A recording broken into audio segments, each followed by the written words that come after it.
I'm Janice Hossteiger. After 3 decades in the marketing business and many years of being an entrepreneur, I've learned a thing or two about marketing.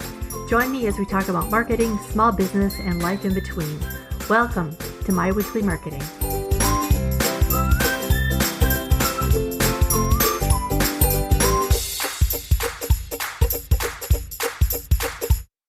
Welcome to My Weekly Marketing. Today we're going to talk all about marketing overwhelm. I don't know about you, but I find it really easy to get overwhelmed with all the marketing things. I know we all want to be posting on social media daily, to be blogging each week, sending out more emails, doing more with SEO, but it's just so darn hard to keep up with it all. And sometimes things just don't work. Friend, I hear ya. One thing that I've noticed when I work with small business clients is that most of the time, you all have awesome ideas. You often see what other people and businesses have done and want to do the same thing. What you're likely seeing are the results of their planning and strategy. What you're not seeing is the plan itself, the structure. So on today's episode, I want to bring you inside the planning process that I do with my business and with my own clients. This can make the difference between success and failure in marketing and between managing it and overwhelm. Here goes. The first thing you want to do is look at your ideal customer, the one that you really want to buy from you. Did you hear that I said the one? That's right. Pick your best customer to focus on for each product or service. When you have that one in mind, you'll be able to think outside the box and really understand what makes them tick. Why focus on only one, you ask? Because that's the customer most likely to buy from you, to pay what you're asking, and to be a good customer to work with. Trying to attract everyone will get you nowhere. In fact, trying to focus on everyone means you're really focusing on no one. Your product is never going to be right for everyone. It's sort of like when you focus on an entire forest, you miss the individual trees. Your product or service is only the best product for certain trees in the forest. So it doesn't make much sense to spend time and money to manage the entire forest when your perfect client is an elm tree, for example. But I know, you don't know which tree to focus on, and you don't want to turn any business away. That can be a scary move. But think of it this way. You can always change and expand your ideal customer later on down the road. But trust me on this one. Start here with one. You might also say that you don't know which customer to focus on. We'll talk about that in a minute. Think of it like this. If your ideal customer really loved the color blue, but instead of making your product blue, you wanted to attract customers who also like red and yellow and purple. If you mix all of those together, what do you get? You get the color of mud, literally. It will not attract the blue customer, or the red, or the yellow, or the purple. So make your product blue. When it's blue, you'll also bring along a few customers who like red, yellow, purple, and green. You just will. It'll be okay. But nobody is drawn to mud. Here are a few ways to find out who your target customer is. Go onto Facebook and find a group where they would hang out. It doesn't need to be your own group, although that would be a bonus if it is. Just join some Facebook groups in your niche and start reading. Listen to what people are saying. Look at their profiles if you can, and they'll tell you some things about themselves, what they're looking for, what they like. Number 2, if you don't have a Facebook account, and you really should, so you can run Facebook and Instagram ads, but that's another story, then check out Reddit and start going to some subreddits. LinkedIn is also a good option if you have a B2B business. If you have existing clients, then talk to them. Once you identify who you want to work with, the next step is to get to know that person. What do they like? Where do they shop? Do they watch Netflix or HGTV? Do they like to golf or play tennis? Are they a gamer? Some of these things you'll know, but others will require a little bit of investigating on your part. Why do you need to know all of these things about the customer? Because you'll want to talk to them on social media, in your blog, on your website, like you already know them, like they're a good friend. Then you'll need to speak to them directly, and you can do that if you really understand them and what their life is like. You want them to get to know, like, and trust you. To do that, you need to get to know them first. So to help you with all of this, go to janicehossteiger.com/customer and download the ideal customer profile and fill that out. I'll also put the link in the show notes. Once you do that, you should post it somewhere and look at it every time you communicate anything for your business or that product in your business. So whenever you're writing emails, updating your website, whatever it is you're writing, write it to that particular person. I know that some businesses have multiple ideal customers for multiple products, and that's just fine. Just make sure you're talking to the right person whenever you're communicating about that product or service. Step number 2 is, how will that customer find out about you? This is the awareness stage. This is where you want to think outside the box. In fact, that's literally what I want you to do. So grab a piece of paper and draw a box in the middle of it and put your ideal customer avatar's name that you learned when you filled out the ideal customer profile in that box. Then around that box on the paper, think about where your customer goes on a given day and where they could find out more about your product. Then jot them all down. Totally brainstorm here. Don't edit your ideas at this point. Just get them on the page. This is a purge session. Think about the details of the day. When they first get up in the morning, for example. What did they do? Did they check their social media? Which ones? Did they go for a run? Or did they go for a walk? Did they go out to get coffee? Which coffee shop? What podcast do they listen to? What do they listen to in the car? A radio station? Spotify? Which songs? What road did they drive down? Are there billboards there?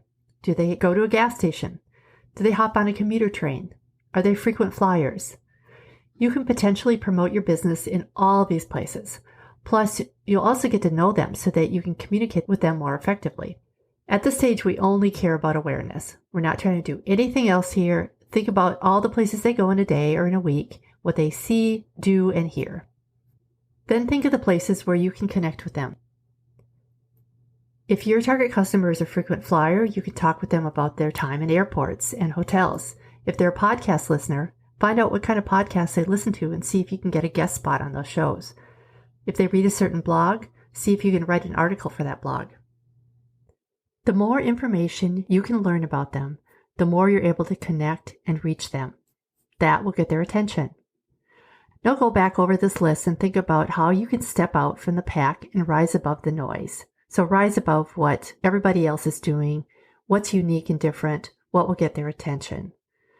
That can be done with your message or your medium. Think about how to bring them value. When somebody wants to give me something I want or need, I pay attention. Your target customer will do the same thing. So that brings me to the next phase, the consideration phase. After they've heard about you and you have their attention, then it's time to help them learn more about you and how you can meet their needs. That's where a lead magnet comes in. You might also call this a freebie, a free gift, free download. It's something that would make their life easier by offering real value. It could be in many different forms. It could be a PDF, a coupon, a book, a private audio recording, a webinar, a free consultation, anything that will give them value and lead them closer to buying your product or service.